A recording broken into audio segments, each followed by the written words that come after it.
Hello guys, today myself Vinodini. I am going to give a brief idea about REST API. Then we will go and text some basic API URLs on using Selenium. So first, what we have to understand, what is API. API is nothing a application performing interface, and it has three layers. One is the service layer, second is the data layer, and third is the presentation layer.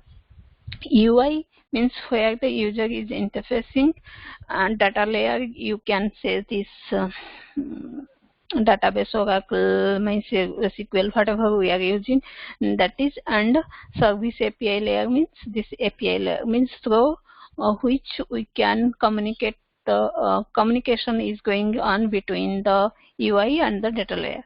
Then API layer contains the business logic of an application, the rule of how user can interact with service, data, or functions of the application, and the whatever the things it says that how this API is intercommunicate between the UI and the data layer respective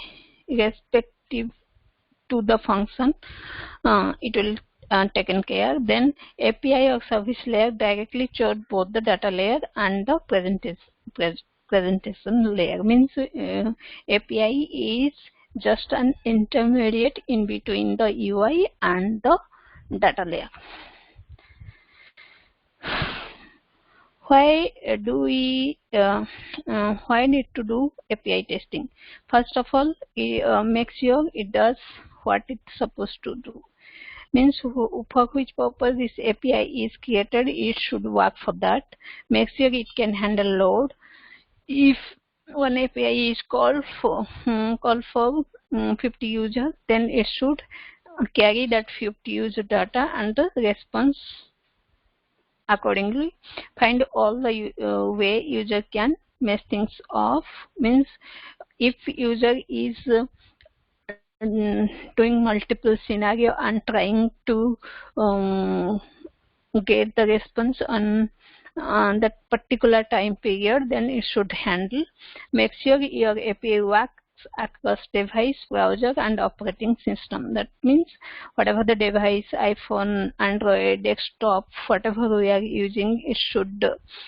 Then whatever the browser, IE, Chrome, Firefox, Safari, Chromium, whatever we are using, it should support. Then whatever the operating system, either it is iOS, Mac, or Windows we are using, it should support all the operating system. Then types of API. We have two types of API. One is the SOAP API and other is the REST API. SOAP UI stands for Simple Object Access Protocol, whereas REST stands for Representational State Transfer. SOAP is an XML-based messaging protocol, whereas REST is an protocol but an architectural style. Then this is the simple view. Like first you are going to see the UI layer, then you have a business layer, then you have the data layer, and REST is describe the general rule for how the data and services are represented through the API, so that the other program will be able to correctly request and receive the data and service that can API makes available. Then what is the method we use to understand this REST API calls is get, post, put, patch, and delete. Here get is used to get the information from backend to show in the UI. Means get is used whatever the data is there in the backend, it will get the information and show it in the UI. Post is used to add new information into the backend. So post means if you are entering something in on the UI and we are saving, the same data is get fetched on the DB and it should be saved. Put is used to update, replace data existing information, and patch is for partial update, and delete if you want to delete something permanently or partially from the UI and UI or DB, then you can use delete. So whatever the understanding till now, this is the UI layer, this is the methods we used, and this is the service. And when these methods are interacting with the server, they take the help of JSON and XML, and when this method is going to interact with the server, they will take HTTP or HTTPS protocol to communicate with the server. And when it will get back, then it will again come by this HTTP and the HTTPS protocol, and using this delete, put, get, post on this command, it is again convert the to JSON and XML, and usually is get the response on the UI level. So this is the basic concept or basic architecture of REST API. Then here, whenever we are going to test this API, whatever the URL we are going to use, these are mentioned.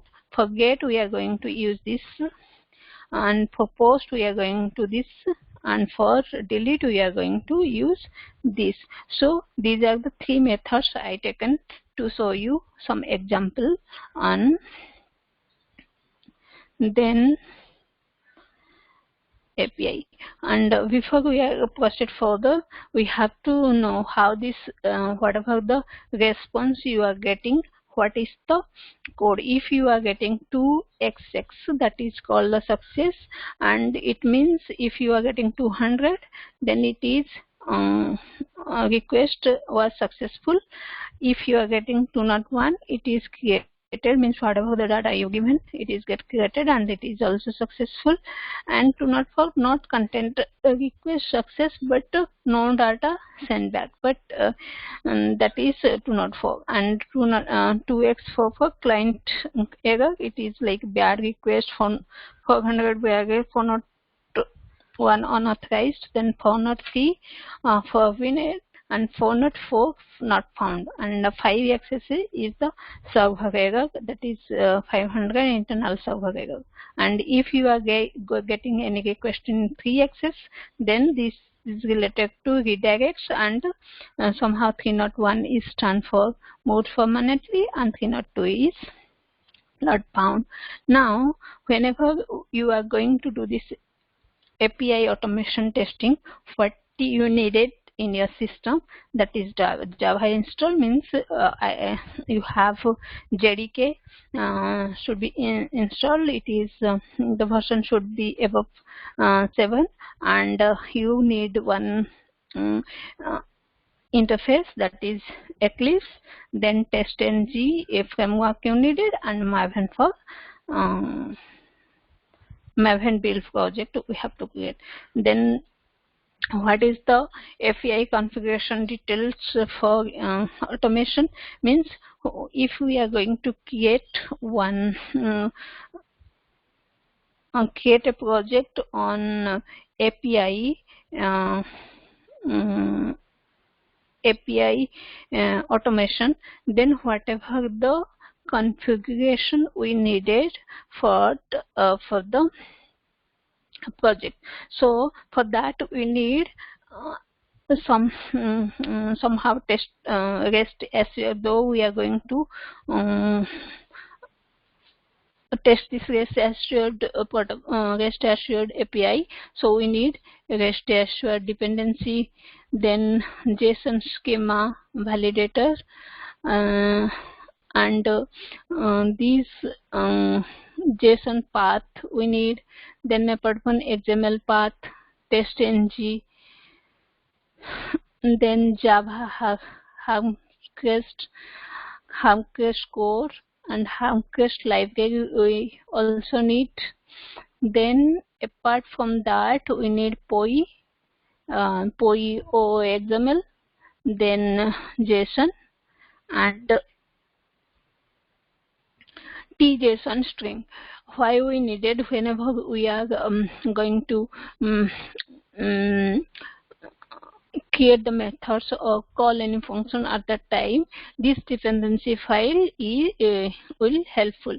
And using this means dependency file, we are going to create our POM XML through which all the libraries is get fetched to our application, to our means it is not application, into our build path, so that we'll go and create our API, REST API